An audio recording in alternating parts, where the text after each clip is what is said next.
문재인 대통령은 15일 청와대 수석보좌관 회의에서 외환위기 이후 가장 심각한 고용위기 상황이라며 일자리 정책 실패를 인정했습니다.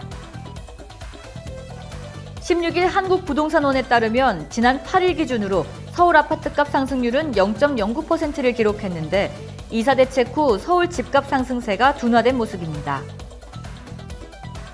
충북 제천시가 출산율을 높이기 위해 올해 들어 제천시 3쾌한 주택자금 지원 사업을 시작합니다.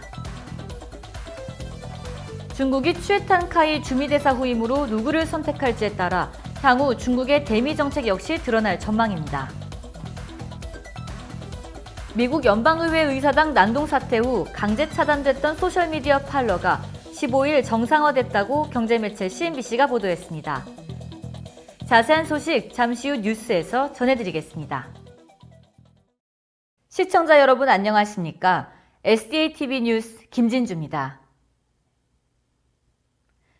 문재인 대통령은 15일 열린 청와대 수석보좌관 회의에서 예측했던 대로 외환위기 이후 가장 심각한 고용위기 상황임을 고용 통계로도 확인됐다며 특히 고용 양극화가 더욱 심화됐다고 언급했습니다.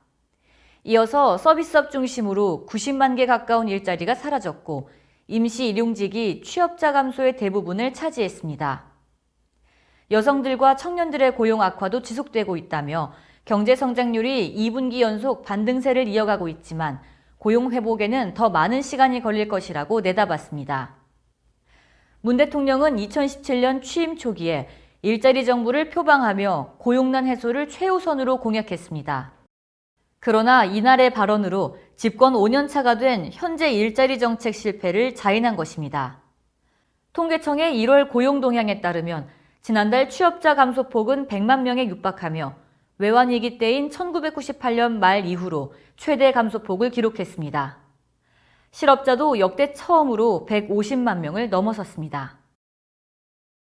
16일 한국부동산원에 따르면 지난 8일 기준으로 서울 아파트값 상승률은 0.09%를 기록했습니다.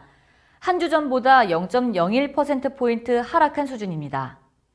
서울 아파트값은 최근 36주째 상승세입니다. 연초 상승폭을 키우다 이사 대책 발표 이후 상승폭은 둔화했습니다. 고가 아파트 매수세가 주춤한 가운데 중저가 외곽단지의 상승세가 계속돼서입니다. 실제로 강남 3구의 상승폭은 줄었지만 외곽 지역은 상승폭이 확대하거나 같은 수준입니다. 서울 상승률 1위를 기록한 송파구는 상승폭이 최근 0.17%에서 0.15%로 줄었습니다. 업계는 매수세 강세 지속을 두고 이사 대책의 효과가 불투명하다고 했습니다. 이사 대책으로 시장 매수세를 잠재우긴 어려워 당분간 강보 합세가 지속할 것으로 내다봤습니다. 업계 관계자는 시장에서 공공 중심의 대책은 한계가 뚜렷하다는 게 기본적인 생각이라며 서울 아파트값이 둔화한 것도 최근 가파르게 올라 숨고르기로 보는 게 합당하다고 설명했습니다. 이제 셋째 아이를 낳으면 최대 5,150만 원을 지원합니다. 충북 제천시가 출산율을 높이기 위해 올해 들어 제천시 3쾌한 주택자금 지원 사업을 시작했습니다. 16일에 시에 따르면 3쾌한 주택자금 지원 사업은 주택자금 지원과 출산자금 지원 두 가지입니다. 주택자금 지원은 결혼 후 5천만 원 이상 주택자금 대출을 받은 가정에서 신생아 출산 후 지원을 신청하면 첫째는 150만 원에 둘째는 1,000만 원, 셋째에 최대 4천만 원까지 지원합니다. 주택자금 대출을 받지 않은 가정의 경우에는 신생아 출산 후 출산자금 지원을 신청하면 첫째에 120만 원, 둘째 800만 원, 셋째에 최대 3,200만 원까지 받을 수 있습니다.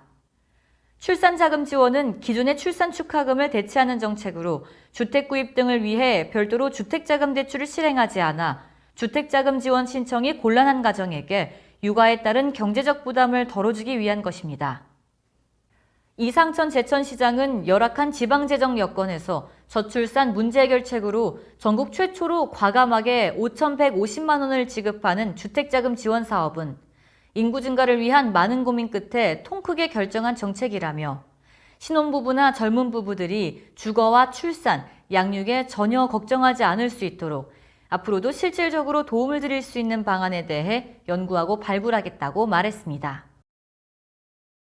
중국이 추이텐카이 주미대사 후임으로 누구를 선택할지 주목되고 있습니다.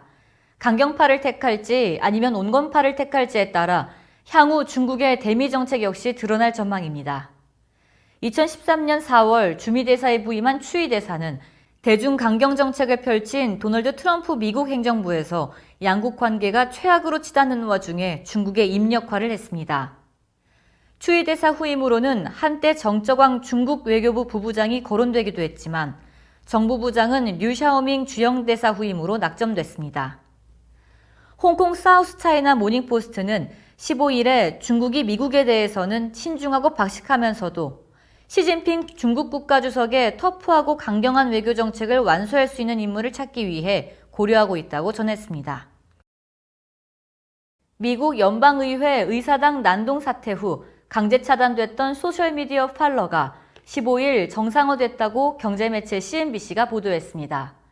주로 극우 성향 미국인들이 즐겨 쓰는 팔러는 지난달 6일 발생한 의회 난동 사태 때 폭력을 선동하는 게시물을 방치하고 의회 폭동을 조직화하는 등 둥지가 됐다는 이유로 사실상 시장에서 퇴출당했습니다. 팔러는 그러나 이날 새롭게 디자인된 웹사이트로 서비스를 재개하면서 새로운 플랫폼은 지속 가능하고 독립적인 기술 위에 구축됐다고 밝혔습니다. 팔러는 서비스 재개 첫 주에 현 이용자들의 계정이 다시 가동되도록 하고 그 다음 주부터 새로운 이용자들에게도 개방할 계획이라고 설명했습니다. 팔러는 큐어넌과 프라우드 보이스 등 극우단체와 백인 우월주의자들이 주로 사용하며 사용자가 약 1,500만 명에 달하는 것으로 알려졌습니다. 이상으로 뉴스를 마치겠습니다. 시청해주신 여러분 고맙습니다.